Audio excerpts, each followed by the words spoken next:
Que conste como Senhor primeiro presidente, item. deputadas e deputados desta casa, públicos da galeria, telespectadores que nos seguem pela TV Alesp.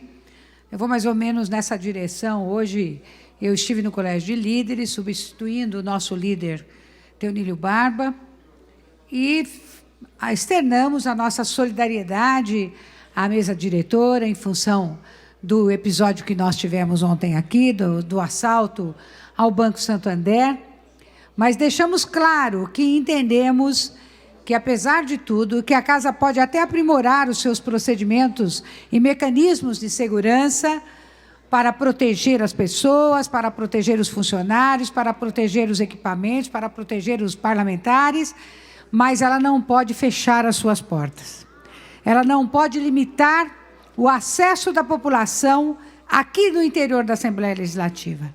A Assembleia Legislativa do Estado de São Paulo sempre se caracterizou por ser um dos parlamentos mais abertos que nós temos no Brasil, se não o maior.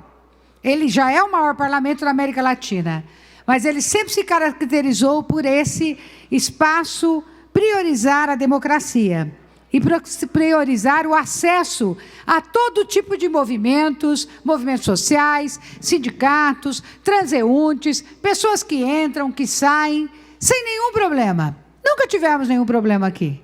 Na verdade, às vezes ocorre alguma coisa como acontece em qualquer outro lugar deste país. Não é exatamente o fato da Assembleia ter suas portas abertas que vai fazer com que ela seja aqui, passe a ser, a partir de agora, um local de risco. E isso acaba envidando uma atitude de restrição de acesso à população. Isso seria muito ruim para a própria imagem da casa. Como disse agora há pouco a deputada Mônica, a gente já tem aqui que lidar com uma série de questões que acabam cerceando o direito que a oposição tem nesta casa, deputada Érica. Hoje, logo depois dessa discussão lá no Colégio de Líderes, ainda fiquei um pouco indignada com a atitude da presidência da casa. Por quê? Porque quando nós estamos discutindo a questão dos vetos, por exemplo, da derrubada de vetos, nós, deputados de oposição, tivemos praticamente todos os nossos projetos que foram aprovados no ano anterior, no ano passado, vetados pelo governador. E é interessante que deputados da situação tiveram seus projetos aprovados e sancionados pelo governador, né, num procedimento que a gente sabe que é acordo para a votação nos projetos do governo. Como nós somos de oposição e fazemos uma oposição responsável aqui nesta casa, a gente tem os nossos projetos vetados. E quando estávamos discutindo hoje para a derrubada desses vetos, o presidente simplesmente vira e fala que esse critério é dele. Olha, pelo amor de Deus, vamos democratizar essas relações. Ele não pode interferir numa coisa que eu quero derrubar. O projeto é da minha autoria, da autoria sua, da autoria da deputada Bebel, da autoria de todos os deputados que tiveram seus projetos vetados. A escolha tem que ser individualizada. Esse direito tem que ser respeitado. Ele não pode interferir a este ponto. Ele tem as prerrogativas dele como presidente, mas nós temos, deputado Jorge, as prerrogativas nossas enquanto parlamentares eleitos pelo povo. E, portanto, quando os projetos nossos são aprovados nesta casa, muitos desses projetos não são aprovados porque nós queremos que eles sejam aprovados. São aprovados porque eles trazem consigo uma demanda e um anseio de determinados segmentos da população. É para isso que nós estamos lutando aqui também.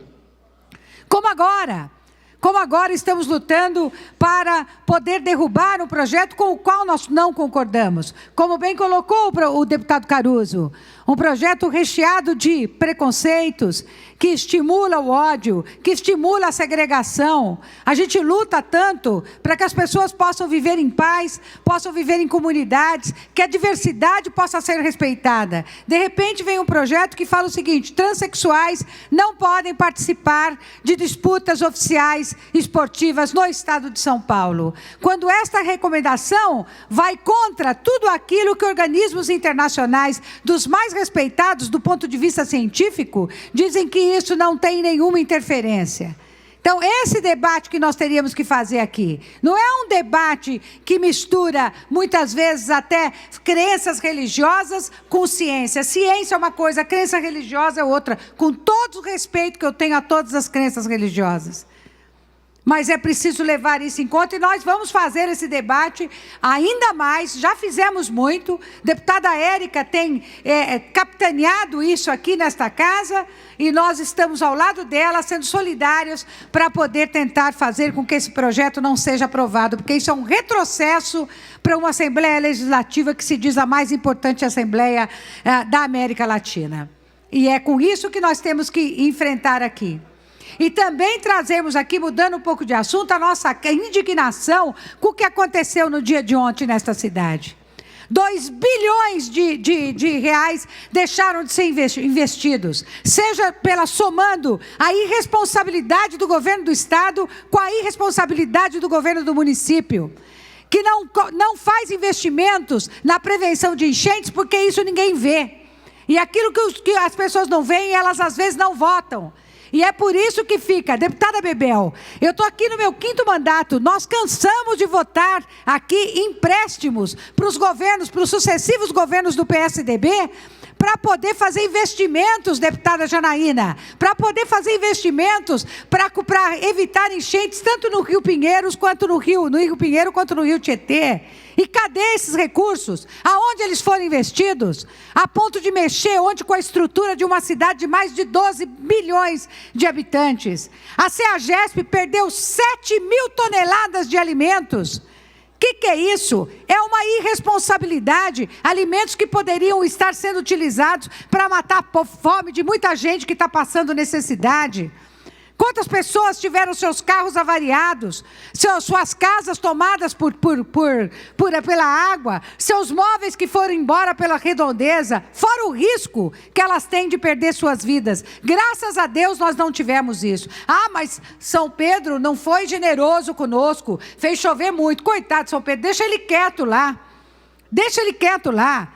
O que chove porque não tem planejamento, chove porque não cuida, acaba impermeabilizando todo o solo, a água não tem drenagem, a água que chega não tem para onde ir, a ocupação que foi feita de forma irregular ao longo de décadas nessa cidade, e hoje quem paga é a população que sofre. E nesse sentido sofre grande parte delas, porque eu vi até piscina no Morumbi coberta de lama. Então, todo mundo sofre com enchentes desse tipo. O duro é quando a gente perde vidas, como hoje, em cidades do interior. 5 pessoas morreram por conta das chuvas grandes que aconteceram. E sabe por que acontece isso? Como isso acontece também lá na minha cidade. Lá em Catanduva, nesse momento, a prefeitura faz uma obra absolutamente desnecessária, ao custo de 12 milhões de reais, para canalizar um córrego. Sabe o que vai acontecer? As próximas chuvas fortes que ocorrerem, vai dar enchente na cidade, vai prejudicar todo aquele povo que ali mora, que ali tem seus comércios, para poder atender a questão estética da urbanidade. É a estética que está em jogo, não é a vida das pessoas. Nós não queremos beleza, nós queremos cuidados com o meio ambiente, nós queremos cuidado para que as águas que caem, que cada vez vão ser maiores, porque as inversões climáticas são intensas e elas não vão parar, infelizmente, pela mão do ser humano, que acaba destruindo uma boa parte das questões ambientais. E esse é o resultado que nós vimos ontem. O resultado de uma cidade que deixou de andar por conta de uma chuva cuja água não tinha como ser escoada. É desta maneira que esses governos atuam. Rasgando os dinheiros, rasgando os recursos que são destinados para esses projetos e que são pessimamente mal utilizados. E sabe Deus para qual ralo, para qual cano esse dinheiro acaba sendo tragado. E eu espero que ele não seja tragado como vem sendo, às vezes, vidas humanas que por conta de chuvas como estas que deram, acabam se perdendo pela irresponsabilidade, pela falta de compromisso e, sobretudo, pela falta de competência desses governos que aí estão. Então é isso.